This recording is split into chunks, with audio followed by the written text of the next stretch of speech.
Bonjour à toutes, bonjour à tous, je m'appelle Antonin Januel et bienvenue sur ma chaîne YouTube. Ce que vous vous apprêtez à voir était initialement prévu pour faire partie d'une formation payante sur l'IA générative. J'ai finalement décidé de vous donner ces modules gratuitement sur YouTube. À la fin de ces 3 modules de formation, les prompts n'auront plus aucun secret pour vous. Le premier module que vous vous apprêtez à regarder a pour but de reprendre les bases même du fonctionnement des IA génératives et comment faire pour leur parler et obtenir les résultats les plus précis possibles par rapport à ce que vous avez en tête avant de commencer à générer. Alors avant de commencer, si vous voulez développer vos compétences en IA générative et être toujours au fait des meilleures méthodes et des meilleurs modèles, je vous invite directement à vous abonner à ma chaîne. Prenez ces petites secondes là, vous ne le regretterez pas. Je vous préviens, ça va être relativement dense, alors prenez de quoi noter, soyez attentifs et on est parti pour le premier module de formation. Bonjour à tous, c'est Antonin et bienvenue dans ce nouveau module de formation. Aujourd'hui, on va voir les bases du prompting et comment faire pour avoir des résultats exploitables avec l'IA générative. Donc le but de ce premier module, ça va être tout simplement de déconstruire tout le fonctionnement de l'IA générative et de comprendre comment structurer un prompt pour obtenir exactement ce qu'on a en tête en termes de génération. Donc ce premier module a pour but de vous faire passer de débutant à expert en prompting d'images. Vous avez sûrement déjà été confronté au syndrome de la page blanche, vous avez une idée en tête mais vous ne savez pas par où commencer, et dès que vous essayez de parler à l'IA et d'avoir des premiers rendus, ils ne sont pas du tout satisfaisants. Donc à la fin de ce module, vous serez capable d'avoir des résultats contrôlés et précis grâce à vos prompts. Aujourd'hui, on va principalement se focus sur le modèle de Google Nano Banana Pro parce que c'est le meilleur du marché actuellement. C'est vraiment celui qui permet d'avoir les meilleurs résultats. Il se pourrait dans un futur plus ou moins proche que ça change parce que les modèles sont sans arrêt mis à jour et améliorés. Si ça change, je vous tiendrai au courant quoi qu'il arrive. Mais pour aujourd'hui, on va rester focus sur Nano Banana. Donc voici quelques exemples de ce qu'on peut faire avec Nano Banana Pro aujourd'hui. On voit qu'il est vraiment très précis sur les détails quand on a du photoréalisme, sur la reproduction de personnes connues ou même la reproduction de vous-même si vous voulez vous cloner par exemple. Il peut faire des choses beaucoup plus graphiques, typiquement ici avec la légende d'une veste, et on voit que le texte est extrêmement bien géré. Donc il n'y a pas vraiment de faute d'orthographe, il n'y a pas trop de lettres inventées. Donc là-dessus, c'est très fort de la part de Nano Banana. Tous les modèles ne sont absolument pas capables d'avoir un tel niveau de précision sur le texte. Donc vous avez compris, on peut faire un peu tous les styles qu'on veut. On peut même mettre des images en action. Et c'est plutôt bluffant comme rendu. Donc on va voir aujourd'hui comment atteindre de tels niveaux de précision dans la génération de vos images. Donc ce module va se découper en plusieurs parties. Pour passer de débutant à expert en prompting, il faut comprendre déjà les bases du fonctionnement de l'IA générative pour ensuite implémenter de la complexité et de la précision dans ces méthodes pour pouvoir atteindre un niveau vraiment très poussé en termes de prompting. Donc tout d'abord, on va essayer de comprendre comment bien prompter et obtenir un résultat qui ressemble à ce qu'on a en tête. Ensuite, il y aura une partie où on comparera qu'est-ce qu'un bon prompt comparé à un mauvais prompt et quelles sont les différences qu'il y a entre les deux. Ensuite, je vous montrerai quelques templates de prompts professionnels qui sont prêts à être utilisés. Ensuite, on verra comment s'assister des LLM pour mieux prompter. Donc grâce à ChatGPT, Gemini, Claude ou n'importe quel autre LLM, on peut aujourd'hui générer des prompts qui vont nous aider ensuite à les envoyer dans les modèles de génération d'images. Et les prompts qui vont ressortir des LLM seront beaucoup plus précis et complets que ce qu'on pourrait sortir directement de notre tête. Et ensuite, on verra comment créer des assistants personnalisés sur notamment ChatGPT et Gemini, donc ce qu'on appelle les GPT et les Gems pour Gemini, pour avoir de la pertinence et de la consistance au fur et à mesure des prompts qu'on va générer avec ces LLM-là, et surtout pour pouvoir lui spécifier des données propres à votre marque, ou propre à votre situation, ou en tout cas propre au projet sur lequel vous travaillez. Donc ça permet de gagner énormément de temps et de ne pas avoir à redonner tout le contexte à chaque fois au LLM, et pour aussi éviter les erreurs que ça puisse engendrer au niveau des prompts finales. Donc avant de parler de prompt, on va parler du latent space. Alors qu'est-ce que c'est ? Pour l'expliquer, le plus simple c'est de prendre une métaphore. La métaphore du supermarché. Donc si vous avez un supermarché et que vous cherchez par exemple une poire, vous allez naturellement vous diriger vers le rayon des fruits. Si vous cherchez du pain, vous allez aller dans le rayon boulangerie. Donc ça, c'est le fonctionnement d'un magasin normal. Chaque élément est rangé dans son rayon spécifique, entouré de produits qui sont similaires. Donc le latent space, qui est plus ou moins le cerveau de l'intelligence artificielle, fonctionne à peu près de la même façon. C'est-à-dire que deux concepts qui vont être similaires vont être proches dans le latent space. Donc par exemple, un chien et un loup seront proches dans cet espace-là. Et à l'inverse, joyeux et triste, qui sont deux émotions vraiment différentes, seront plutôt éloignées dans le latent space. Mais elles seront rangées dans l'endroit des émotions. Et donc pour comprendre comment cet espace est utilisé par l'IA pour produire des rendus, il faut voir la chose comme ça. C'est comme si votre prompt, c'était l'adresse que vous indiquez à l'IA. Donc si on lui demande une pomme, l'IA va se diriger vers la zone des fruits et va vous sortir une pomme. Maintenant, on peut combiner plusieurs éléments, comme par exemple une pomme bleue en vert. Et ben l'IA va aller chercher dans le latent space ce qui est bleu, ce qui est en vert et ce qui est une pomme. Et à l'intersection de ces trois éléments-là, elle va générer quelque chose donc, qui regroupe les trois requêtes qu'on a mises dans notre prompt. Et donc ça va nous sortir une image qui ressemble à une pomme, dont le matériau ressemble à du vert et dont la couleur s'approche du bleu. Donc c'est vraiment la zone de recroisement forcé entre toutes les zones indiquées dans notre prompt qui vont définir le rendu qu'on va avoir. Donc en fait, ce qu'il faut retenir de ça, c'est que le prompting, c'est comme de la navigation. Donc vous êtes le pilote et le prompt, c'est la destination. Donc une fois qu'on a compris ça, on va pouvoir passer aux bases du prompting pour les images. Alors qu'est-ce qu'un bon prompt et qu'est-ce qu'un mauvais prompt ? Pour comprendre ce qui est un bon ou un mauvais prompt, il faut d'abord comprendre ce que c'est un prompt. Donc c'est tout simplement une description textuelle qui guide l'IA pour générer une image. Donc quand on parle de prompt, on parle uniquement de texte. Et pourquoi ce texte est si important ? Et bien tout simplement parce qu'il détermine la qualité du rendu visuel que vous allez obtenir. Donc un bon prompt regroupe trois caractéristiques. Des spécificités pour commencer, ensuite de la clarté et un contexte. Une description détaillée sans ambiguïté avec un maximum de contexte pour guider l'IA va permettre de produire des rendus visuels précis et cohérents avec ce que vous avez en tête. A l'inverse, un mauvais prompt va être vague ou va être trop complexe. Si par exemple on manque de détails ou qu'on utilise des termes génériques, l'IA va choisir plus ou moins où elle veut dans le latent space. Au moins on est précis, au plus elle va risquer de se perdre dans le latent space et nous sortir des choses qui n'ont aucun rapport avec ce qu'on voulait dire au départ. Et également, si dans le même prompt, on lui donne deux informations qui sont contradictoires, si par exemple on lui dit « je veux une pomme » et « je veux une poire » dans le même prompt, soit elle va nous sortir deux fruits, donc là ce serait logique, mais si on lui dit « je veux un seul fruit, je veux une pomme et je veux une poire », ben en fait c'est contradictoire, donc le rendu ne sera pas bon. Donc là, c'est un exemple très très basique de ce qu'on pourrait avoir comme information contradictoire, mais il y a des choses des fois qui sont beaucoup plus subtiles et pourtant qu'on demande quand même. Donc on se retrouve avec des erreurs et on ne sait pas trop d'où elles viennent. Alors pour avoir un prompt précis, pas trop générique et avec du contexte, il y a une structure bien spécifique à suivre. Donc comme un burger, un bon prompt comporte plusieurs étages. Tout d'abord, on va avoir le médium, donc c'est le format ou le type de contenu. Ça va être une photographie réaliste par exemple, ça peut être une peinture à l'huile, ça peut être un graphique, ça peut être une bande dessinée, ça peut être un style manga. Vous avez compris, c'est vraiment le type de contenu qu'on veut sortir. Ensuite, on va avoir l'environnement. Donc l'environnement, ça va être le décor, le contexte et l'ambiance générale dans laquelle la scène se déroule. Ensuite, on va avoir le style et la vibe. Donc là, c'est vraiment la direction artistique, le ton de l'image et l'émotion qu'on veut qu'elle transmette. Super important aussi, on va avoir le sujet. Donc le sujet, c'est l'élément principal de l'image. C'est vraiment ce qu'on veut mettre en scène. Si on veut faire une image, par exemple, d'une paire de chaussures, le sujet, ça va être la chaussure en elle-même. Et enfin, on va avoir les contraintes techniques. Donc là, ici, ça va être le format, la résolution, le moteur à utiliser et d'autres règles, par exemple, le type de caméra qu'on veut utiliser, le type de focale, tous les aspects techniques de la photo. Donc pour être sûr de rien oublier, on a une structure qui va être commune plus ou moins à tous les prompts. Et pour débuter, c'est une structure que je vous recommande vivement de suivre. C'est tout d'abord le médium, donc le type de contenu qu'on veut. Ensuite, le sujet. Donc là, ça va être le focus principal de l'image, que ce soit un personnage, un produit ou un paysage, peu importe. Ensuite, l'action performée par le sujet. Donc qu'est-ce que le sujet est en train de faire ? Est-ce qu'il est en mouvement ? Est-ce qu'il pose ? Quelle est son attitude ? Ensuite, on va avoir l'environnement. Donc là, c'est vraiment l'endroit dans lequel se déroule la scène. Donc ça peut être une photo sur fond blanc, ça peut être une rue, une rue animée, une rue vide, une forêt, peu importe, la libre cours à votre créativité.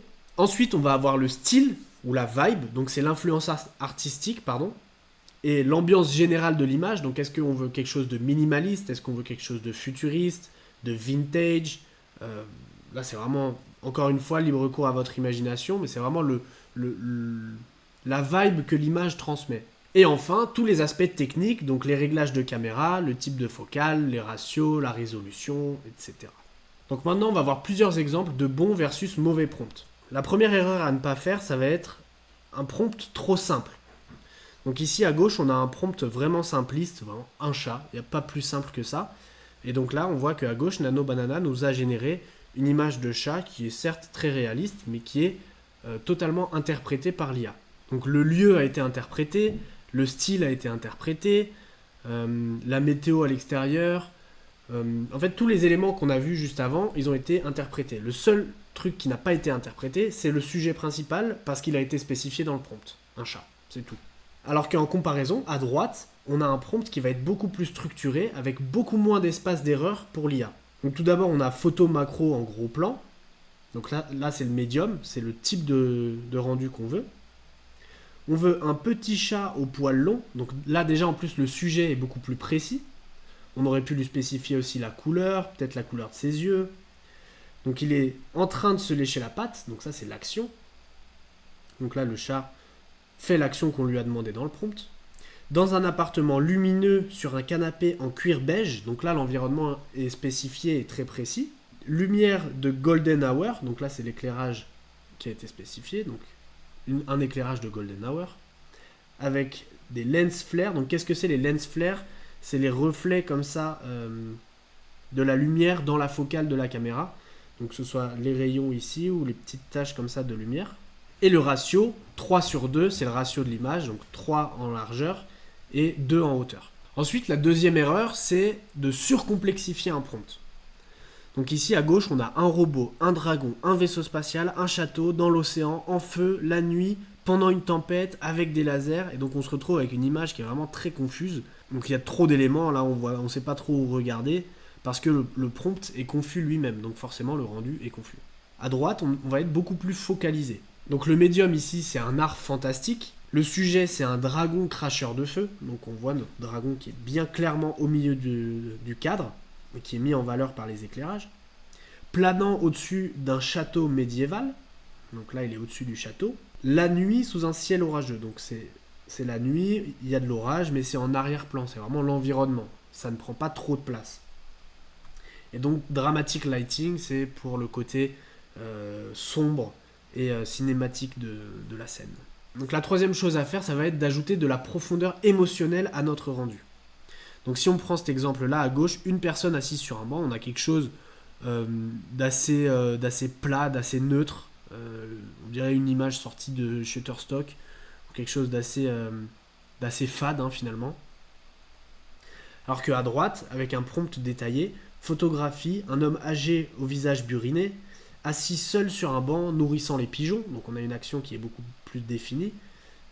Dans un parc en automne, feuilles mortes, couleurs automnales, donc on a ces tons orangés et cette ambiance d'automne qui ressort clairement de l'image, avec une ambiance nostalgique. Donc là, l'ambiance nostalgique, il nous l'a interprétée par du vignettage.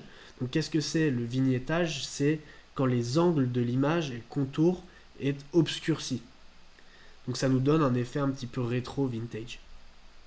Et objectif 50 mm, 3,5, donc encore une fois, là on a des spécificités techniques qui sont inclus dans le prompt. Alors, petite parenthèse là-dessus, sur pas mal d'outils, ces spécificités, alors l'objectif rarement, mais en tout cas la résolution et les ratios vont être spécifiés en dehors du prompt. Donc c'est-à-dire qu'on aura un réglage qu'on peut lui pousser directement pour avoir une résolution fixe, et on n'aura pas forcément besoin de mettre la résolution et les ratios dans le prompt. Ça, on le verra un peu plus tard quand on ira vraiment sur les outils d'intelligence artificielle. Ensuite, le quatrième exemple, ça va être d'ajouter de la clarté dans la direction artistique. Donc ici à gauche, encore une fois, on a un prompt très simple, un paysage vallonné. Donc l'IA a bien respecté ce qu'on voulait, un paysage vallonné. Mais le style est encore une fois interprété. Donc on a quelque chose de réaliste, plus ou moins réaliste d'ailleurs. Alors qu'à droite, on a en médium spécifié une peinture impressionniste. Donc colline vallonnée, le sujet est le même, recouverte de champs de lavande sous un soleil doré au coucher de soleil, inspiré de Claude Monet. Encore une fois, 3,5 pour le ratio. Donc là, on a quelque chose qui se rapproche beaucoup plus d'une peinture, quelque chose qui a une direction artistique qui est claire et qui est définie. Le 5e exemple, ça va être d'ajouter des détails sensoriels à notre image. À gauche, le prompt est simple, un bol de soupe, donc le rendu est juste, c'est un bol de soupe. Simplement, il n'y a pas vraiment, on ressent rien en regardant cette image. Et ça nous fait pas vraiment envie, on n'a pas trop envie de boire cette soupe-là, parce que il n'y a pas du tout d'éléments sensoriels. Maintenant, à droite, on vient lui dire une photographie. Et le sujet, ça va être un bol fumant de soupe à la tomate, garni d'une feuille de basilic frais. Donc c'est déjà beaucoup plus spécifique. Sur une table rustique en bois, à côté d'un sandwich au fromage fondu. Donc là, on a plus d'éléments un peu plus appétissants que sur l'image précédente. Éclairage chaleureux, atmosphère confortable, et à nouveau nos éléments techniques. Donc là, à droite, on a beaucoup plus d'éléments sensoriels et on a une image qui est beaucoup plus chaleureuse et beaucoup plus appelante qu'à gauche. Un autre exemple, ça va être d'ajouter de la précision dans l'heure et la météo. Donc à gauche, un phare sur une falaise, voilà, en bord de mer. Donc il a imaginé que c'était en fin de journée, avec un ciel un petit peu éclairci comme ça. Et à droite, on a une photo en noir et blanc, un phare solitaire perché sur une falaise escarpée, son faisceau lumineux brillant de 1000 feux. Donc on voit qu'il y en a vraiment un spectre, on a vraiment le laser presque du phare qui coupe la nuit en deux. Donc c'est pendant une violente tempête avec des vagues déferlantes et des éclairs. Donc on a nos vagues, on a nos éclairs, ça nous donne vraiment l'ambiance générale de l'image. Dramatique, contraste élevé, donc contraste c'est vraiment des blancs qui sont très blancs et des noirs qui sont très noirs. Un objectif de 35 mm, donc qui sont plutôt adaptés à de la photo de paysage ou de la photo un peu plus d'ensemble, quoi, disons. Comme tout à l'heure avec le 50 mm, c'est plus adapté à du portrait. Et à nouveau notre ratio qui est spécifié. Donc un petit mot maintenant sur le ratio. Alors les principaux qui sont utilisés, on va avoir le ratio carré, donc 1 pour 1. Un ratio portrait va avoir le premier chiffre qui est plus petit que le deuxième. Pourquoi ? Parce que le premier chiffre, c'est tout simplement la largeur, et le deuxième chiffre, ça va être la hauteur. Donc là, les portraits qu'on utilise en général, on va avoir le 4/5e, le 2/3 ou 4/7e. Donc qui sont les trois premiers là. Donc après, on a le carré 1 pour 1. Et paysage, on va avoir le 5/4, donc c'est l'inverse en fait du 4/5e. Donc ici, 5/4, 3/2 ou 7/4. Donc ça, c'est les ratios d'images qui sont utilisés la plupart du temps. Et ensuite, on va avoir aussi les ratios cinématiques. Donc par exemple, le 16/9e, donc ça va être beaucoup plus allongé. Ou encore le 21/9e, donc là, c'est vraiment très long. C'est souvent ce qu'on voit au cinéma, par exemple. Et à l'inverse, le 16/9e, je ne vous l'ai pas mis dans les portraits, mais on pourrait.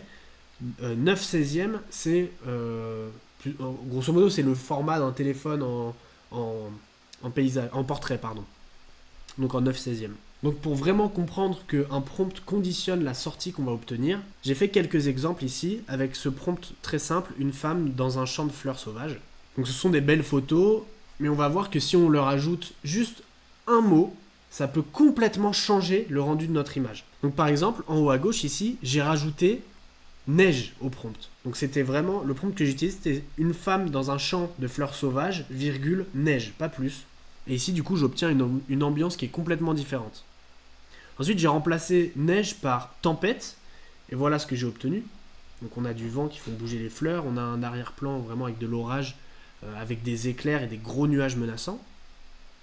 En remplaçant tempête par nuit, on obtient ça. Donc ici, l'IA a pris parti et a rajouté une lanterne pour éclairer la dame qui est au milieu du champ. Donc on voit un magnifique ciel étoilé avec la Voie lactée et la lune qui brille. Et enfin, j'ai remplacé, pour un 4e exemple, avec neon lit. Donc qu'est-ce que ça veut dire ? Ça veut dire éclairé par des néons. Donc là, il m'a carrément rajouté des néons dans le champ. Et il a mis même un mot. Donc ça, je ne lui ai pas dit de le faire. Wild Dream. Donc si après aussi je veux pas qu'il y ait de mots ou pas de néon visible, ça sera ajouté dans ce qu'on appelle le negative prompt. Donc en fait le negative prompt, c'est une fois qu'on a fait notre prompt avec tout ce qu'on veut, on va lui rajouter à la suite le negative prompt avec tout ce qu'on ne veut pas. Donc comme ça évite que l'IA interprète certains aspects et nous donne des choses qu'on ne veut pas. Et ça, on le verra un petit peu plus tard, vous verrez dans le process de génération d'une image avec les itérations. Et donc, pour continuer cet exemple, j'ai fait un prompt beaucoup plus détaillé avec un résultat maîtrisé. Donc ici, on a une photographie de style portrait candide d'une jeune femme à la texture de peau nette et détaillée. Donc là, on voit qu'il y a beaucoup plus de détails au niveau de la peau. Aux cheveux longs et ondulés, souriant doucement à l'appareil photo. Donc du coup, elle regarde la caméra, elle sourit, elle a des cheveux longs et ondulés. Voilà. En fait, tout ce qu'on dit dans le prompt va être dans la sortie, vous commencez à comprendre. Avec des taches de rousseur naturelle, vêtue d'une robe en lin, d'une robe légère en lin, debout dans un champ de fleurs sauvages, au coucher du soleil, la lumière chaude du soleil filtrant à travers ses cheveux. Donc on voit tout autour la lumière qui passe à travers ses cheveux. Une brise légère, donc on a des cheveux qui s'envolent un petit peu. Une atmosphère sereine et paisible, prise avec un objectif fixe de 85 mm. Émulation de film Kodak Portra 400. Donc ici on peut carrément lui pousser la caméra spécifique utilisée pour générer ce rendu. Couleur naturelle, arrière-plan flou, doux. Donc on a quelque chose qui est vraiment maîtrisé et précis. Donc pour comprendre un peu les composantes de la génération d'une image, il y en a 3 principaux. Il y a le prompt, donc qu'on vient de voir, qui s'apparenterait à la recette de cuisine. Donc c'est vraiment la commande qu'on donne au chef pour qu'il nous fasse le plat qu'on désire. Donc vous avez compris, ici si on écrit simplement un bijou, ça oblige l'IA à interpréter tout le reste, que ce soit la matière, les lumières, l'angle de caméra et toute l'intention derrière l'image. A l'inverse, un prompt structuré va venir spécifier le sujet, l'action, le cadrage, la lumière, le style, les contraintes techniques comme on vient de le voir. Donc cette recette-là, ce prompt, on va la donner au chef pour qu'il prépare le plat. Donc le chef ici, ça va être le modèle utilisé. Donc pour tous les rendus que vous venez de voir, moi j'ai utilisé Nano Banana Pro parce que c'est le meilleur du marché actuellement. Ça se pourrait que ça change dans les mois ou dans les semaines à venir, mais pour l'instant c'est Nano Banana, vraiment c'est le meilleur du marché sur quasiment la totalité des aspects. Peut-être un peu moins sur la partie créative où je ferai peut-être plus confiance à Midjourney, mais il y a plein d'autres modèles qui existent, ils sont tous capables de faire de belles images. Encore une fois ici, je vous invite à tester les différents modèles pour voir ce qui vous convient le mieux, mais pour moi Nano Banana est le mieux pour l'instant. Donc ici, le modèle va venir interpréter la recette qu'on lui donne, donc le prompt. Et comme je viens de vous dire, certains modèles excellent en photoréalisme, d'autres sont meilleurs en illustration ou en stylisation, et tout réside dans le testing. Et pour finir, le troisième aspect important, ça va être le style et la direction artistique. Donc est-ce qu'on veut un style technologique, par exemple, avec une ambiance maîtrisée, des contrastes précis, un rendu technique?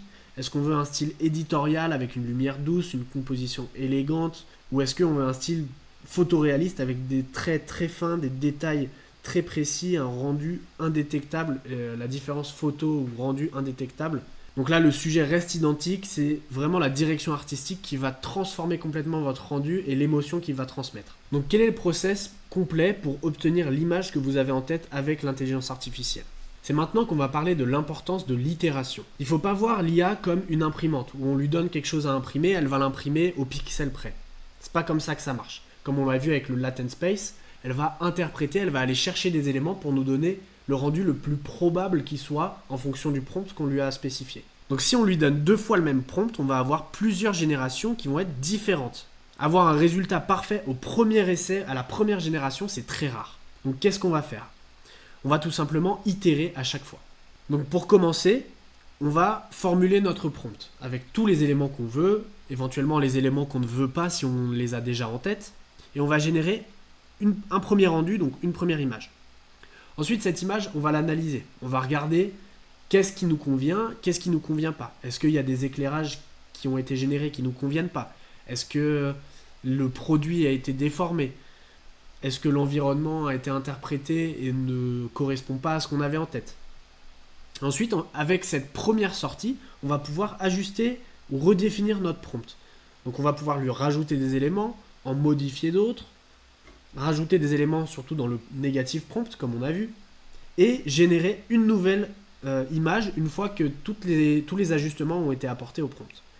Et à nouveau, on revient au step d'analyse où on va venir regarder vraiment quels sont les éléments de l'image qui nous correspondent, qui nous conviennent, et quels sont ceux qui ne nous conviennent pas et dont on veut se débarrasser. Et une fois qu'on arrive à un rendu qui nous convient, moi ce que je vous conseille de faire, c'est de garder le prompt quelque part. En général, les prompts restent toujours associés aux images qu'on génère sur les différents outils, on le verra tout à l'heure. Mais le prompt qui a permis de générer l'image qui nous convient, je vous conseille de le garder parce que vous serez très probablement amené à réutiliser un prompt au moins similaire. Vous pourrez venir changer le sujet, ou changer l'éclairage, changer la direction, enfin vous avez compris, mais vous avez au moins une structure qui correspond à vos attentes en particulier. Et voilà pour ce premier module, j'espère que vous y voyez déjà un petit peu plus clair sur le fonctionnement des IA génératives et de la manière de leur parler. Comme dit dans le prochain module, on ira un step plus loin en utilisant les LLM pour obtenir des prompts beaucoup plus détaillés et beaucoup plus complets et beaucoup plus maîtrisés. N'oubliez pas de vous abonner à cette chaîne pour être tenu à jour des meilleures pratiques en IA générative. C'était Antonin Januel et je vous dis à tout de suite dans le deuxième module.